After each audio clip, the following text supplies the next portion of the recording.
ఈరోజు ఏదైతే మాజీ మంత్రివర్యులు బీఆర్ఎస్ నాయకులు జగదీశ్వర్ రెడ్డి గారు రెండు సభలో మాట్లాడిన తీరు ఒకసారి మనం గమనించుకున్నట్లయితే ఒక దళిత బిడ్డపై ఆనాడు ముఖ్యమంత్రి చేస్తున్న మాజీ ముఖ్యమంత్రి ఇవాళ ఒక దళితుడు నీ ఎదురుగా కూర్చుంటే నువ్వు కన్ను రెప్పకుండా చూడకుండా నువ్వు కిందికెళ్ళి తలకాయ వేసుకొని పోయిన సభ మేము కళ్ళారా చూసినాం.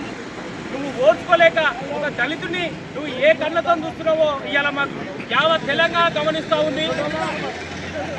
ఏదైతే నువ్వు ఇస్తున్న దళిత బంధు పోయింది, నువ్వు చేస్తున్న దళితులకు న్యాయం పోయింది తప్ప మీదికెళ్ళి దళితులను అవమానిస్తూ ఇవాళ నువ్వు ఏం చేస్తున్నావో ఒకసారి నువ్వు సోయిలేని నీ ఎమ్మెల్యేలకు నువ్వు ఏం చెప్తున్నావో అర్థమవుతులేదు. కానీ ఒకసారి నువ్వు ఆలోచన చేసుకోవాలి. నీ ఎమ్మెల్యేలకు ఒకరోజు ముందు పిలుచుకొని చెప్పినావు, నీ ఫామ్ హౌస్లో మాట్లాడమని చెప్పినావా? ఇవాళ ఒక దళితుడు నువ్వు హిందుత్వం చెప్పినావా? ఇలా దళిత యంత్రాంగం కాదు కదా, యావత్ తెలంగాణలో కాంగ్రెస్ పార్టీ ప్రతి ఒక్కరు గలమై ఎత్తి ఇవాళ నీ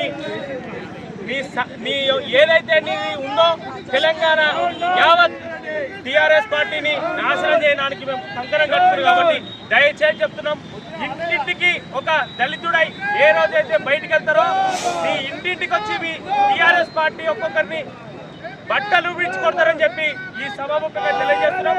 ఏదైతే మా పిలుపునిచ్చిరో పిసిసి గారి అధ్యక్షవంతంగా మా ఇన్ఛార్జ్ అయిన పరమేశ్వర్ రెడ్డి గారి ఆధ్వర్యంలో మేము దిష్టిబొమ్మ దానం చేయడం జరిగింది.